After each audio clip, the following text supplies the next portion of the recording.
ನಮ್ಮ ದೇವರು ಕರ್ತನಾದ ಯೇಸು ಕ್ರಿಸ್ತನ ನಾಮದಲ್ಲಿ ಅನುದಿನದ ಆಹಾರ ಪ್ರಿಯರಿಗೆ ಪ್ರೀತಿಯ ಶುಭಾಶಯಗಳು.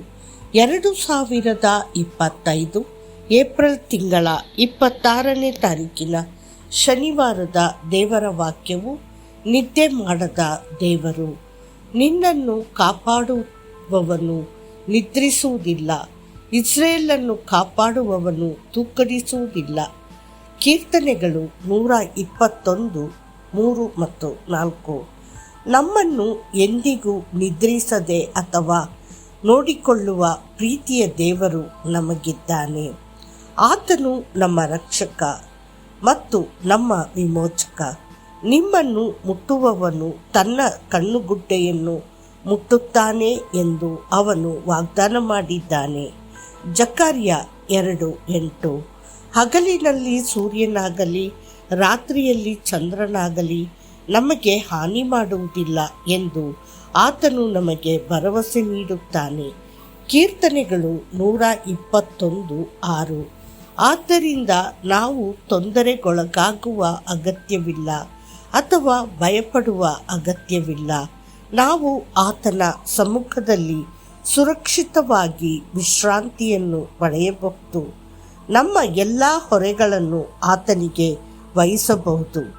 ಎರಡನೆಯ ಮಹಾಯುದ್ಧದ ಸಮಯದಲ್ಲಿ ಜರ್ಮನ್ ವಿಮಾನಗಳು ಇಂಗ್ಲೆಂಡ್ ಮೇಲೆ ಬಾಂಬ್ ದಾಳಿ ಮಾಡಿದಾಗ ಅನಾಥಾಶ್ರಮದ ಪಾಲಕನು ಆತಂಕದಿಂದ ತುಂಬಿದ್ದನು.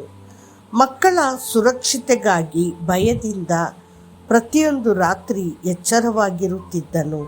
ಚಿಂತೆಯಿಂದ ದಣಿದ ಮತ್ತು ಅಸ್ವಸ್ಥನಾಗಿದ್ದ ಅವನನ್ನು ಒಬ್ಬ ಪಾದ್ರಿ ಭೇಟಿ ಮಾಡಿ ಅವನಿಗೆ ನೆನಪಿಸಿದನು, ಇಬ್ಬರು ಎಚ್ಚರವಾಗಿರಲು ಅಗತ್ಯವಿಲ್ಲ, ಒಬ್ಬರು ನೋಡುತ್ತಿರುವಾಗ ಇನ್ನೊಬ್ಬರು ಮಲಗಬಹುದು. ನಂತರ ಅವನು ಅವನಿಗೆ ಕೀರ್ತನೆ 121:4 ತೋರಿಸಿದನು. ಎಂದಿಗೂ ನಿದ್ರಿಸದ ಕರ್ತನು ಅವರನ್ನು ನೋಡುತ್ತಿರುವುದರಿಂದ ಅವನು ಮಕ್ಕಳನ್ನು ಆತನಲ್ಲಿ ಒಪ್ಪಿಸಿ ಶಾಂತಿಯುತವಾಗಿ ವಿಶ್ರಾಂತಿಯನ್ನು ಪಡೆಯಬಹುದು ಎಂದು ಅವನಿಗೆ ಭರವಸೆ ನೀಡಿದನು. ಈ ಮಾತುಗಳಿಂದ ಉತ್ತೇಜಿತನಾದ ಪಾಲಕನು ಪ್ರಾರ್ಥಿಸಿದನು, ಮಕ್ಕಳನ್ನು ದೇವರ ಕೈಯಲ್ಲಿ ಇಟ್ಟನು ಮತ್ತು ಅಂತಿಮವಾಗಿ ಶಾಂತಿಯುತ ನಿದ್ರೆಯನ್ನು ಕಂಡುಕೊಂಡನು.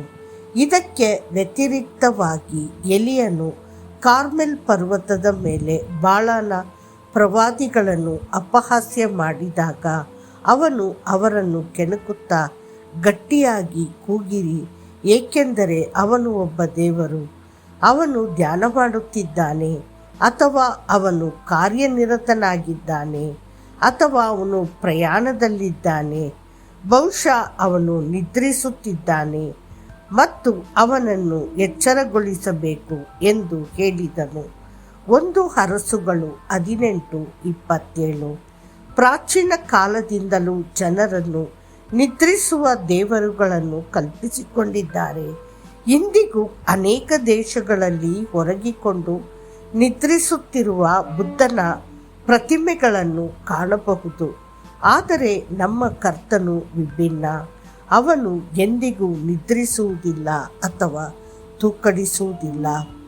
ಆತನು ಯಾವಾಗಲೂ ಎಚ್ಚರವಾಗಿರುವುದೇಕೆ? ಏಕೆಂದರೆ ಆತನು ನಮ್ಮನ್ನು ರಕ್ಷಿಸುತ್ತಾನೆ. ರಾಜನಾದ ದಾವೀದನು ಆತ್ಮವಿಶ್ವಾಸದಿಂದ ಘೋಷಿಸಿದ್ದು, ಕರ್ತನು ನನ್ನ ಬೆಳಕು, ರಕ್ಷಕನೂ ಆಗಿದ್ದಾನೆ, ನಾನು ಯಾರಿಗೆ ಭಯಪಡಲಿ? ಕರ್ತನು ನನ್ನ ಜೀವದ ಬಲವೂ ಆಗಿದ್ದಾನೆ, ನಾನು ಯಾರಿಗೆ ಭಯಪಡಲಿ? ಕೀರ್ತನೆಗಳು 27:1. ದೇವರ ಮಕ್ಕಳೇ, ಕಣ್ಣುಗಳನ್ನು ಎಂದಿಗೂ ಮುಚ್ಚದವನು ನಿಮ್ಮನ್ನು ಕಾಯುತ್ತಿದ್ದಾನೆ. ಆತನು ವಾಗ್ದಾನ ಮಾಡಿದ್ದಾನೆ, ನಾನು ನಿಮಗೆ ಉಪದೇಶಿಸುವೆನು ಮತ್ತು ನೀವು ನಡೆಯಬೇಕಾದ ಮಾರ್ಗವನ್ನು ನಿಮಗೆ ಬೋಧಿಸುವೆನು. ನಿಮ್ಮ ಮೇಲೆ ಕಣ್ಣಿಟ್ಟು ನಿಮಗೆ ಸಲಹೆ ನೀಡುವೆನು. ಕೀರ್ತನೆಗಳು 32:8. ಆದ್ದರಿಂದ ಆತನ ಮೇಲೆ ಅವಲಂಬಿತರಾಗಿರಿ, ನಿಮ್ಮ ಹೊರೆಗಳನ್ನು ಆತನ ಮೇಲೆ ಹಾಕಿರಿ ಮತ್ತು ಆತನ ನಿರಂತರ ಆರೈಕೆಯಲ್ಲಿ ವಿಶ್ರಾಂತಿ ಪಡೆಯಿರಿ. ಮತ್ತಷ್ಟು ಹೆಚ್ಚಿನ ಧ್ಯಾನಕ್ಕಾಗಿ ನಾನೇ ಕರ್ತನು, ಅದನ್ನು ಕಾಯುತ್ತೇನೆ. ಪ್ರತಿ ಕ್ಷಣವೂ ಅದಕ್ಕೆ ನೀರು ಒಯ್ಯುತ್ತೇನೆ. ಯಾರೂ ಅದಕ್ಕೆ ಕೇಡು ಮಾಡದಂತೆ ನಾನು ಹಗಲಿರುಳು ಅದನ್ನು ಕಾಯುತ್ತೇನೆ. ಯೆಶಾಯ 27:3. ಕರ್ತನು ನಿಮ್ಮನ್ನು ಆಶೀರ್ವದಿಸಲಿ. ಆಮೇನ್.